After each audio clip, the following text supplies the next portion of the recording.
Kali ini Cikgu Surya berkongsi soalan geometri kepada anda.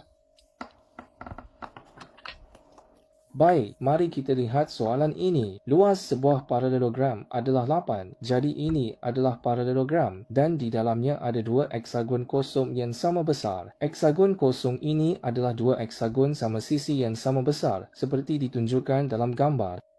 Cari luas bayang biru. Jika kita ingin mencari luas kawasan bayang-bayang ini, kita perlu perhatikan bentuk kawasan tersebut dahulu. Ia adalah satu bentuk tidak sekata. Jadi untuk bentuk tidak sekata, kita tidak boleh guna formula geometri biasa untuk mengira luasnya. Jadi, apa yang boleh kita lakukan? Baik, kita boleh gunakan kaedah ini. Oleh kerana ia adalah sebuah paralelogram, kita boleh membahagikan seluruh paralelogram ini kepada beberapa bahagian kecil yang berbeza. Jadi, macam mana nak buat? Baik, mari kita lukis dulu.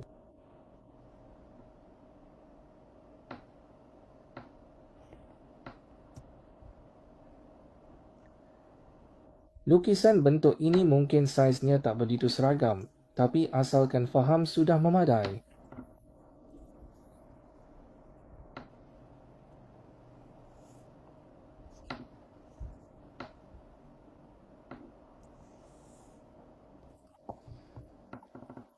Kawasan di bahagian ini pula tak betul. Mari kita betulkan dan lengkapkan bahagian itu.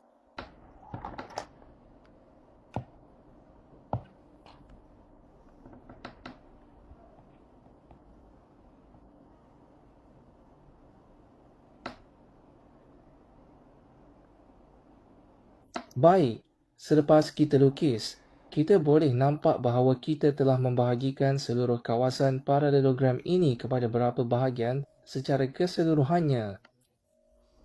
Jadi, di sini terdapat sejumlah 4x3, yang artinya sama dengan 12 blok kecil. Ya, benar, bukan begitu. Keseluruhannya dibahagikan kepada 12 bahagian kecil. Jadi, satu bahagian kecil itu bersamaan dengan berapa luas? Itu sangat mudah. Kita tahu luas paralelogram ialah 8 dan kita telah bahagikan kepada 12 bahagian kecil. Jadi setiap satu bahagian kecil, kita boleh dapatkan luasnya ialah 4. Jadi, setiap satu bahagian kecil dalam paralelogram ini, iaitu setiap paralelogram kecil, luasnya adalah 4. Baik, jadi dengan cara ini, kita boleh kira berapakah luas kawasan bayang-bayang biru itu.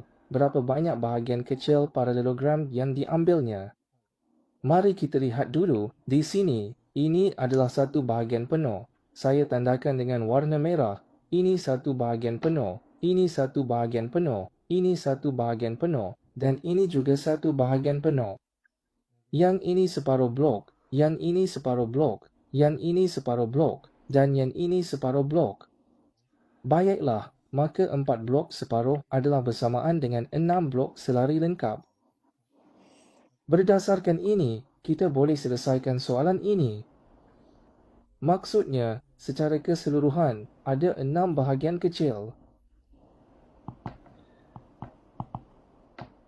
Luas bayang-bayang ada 6 bahagian kecil dan setiap bahagian kecil luasnya 4. Jadi, luas kawasan bayang-bayang biru ialah 24. Dah faham? Kalau ya, jangan lupa like dan follow Cikgu Surya.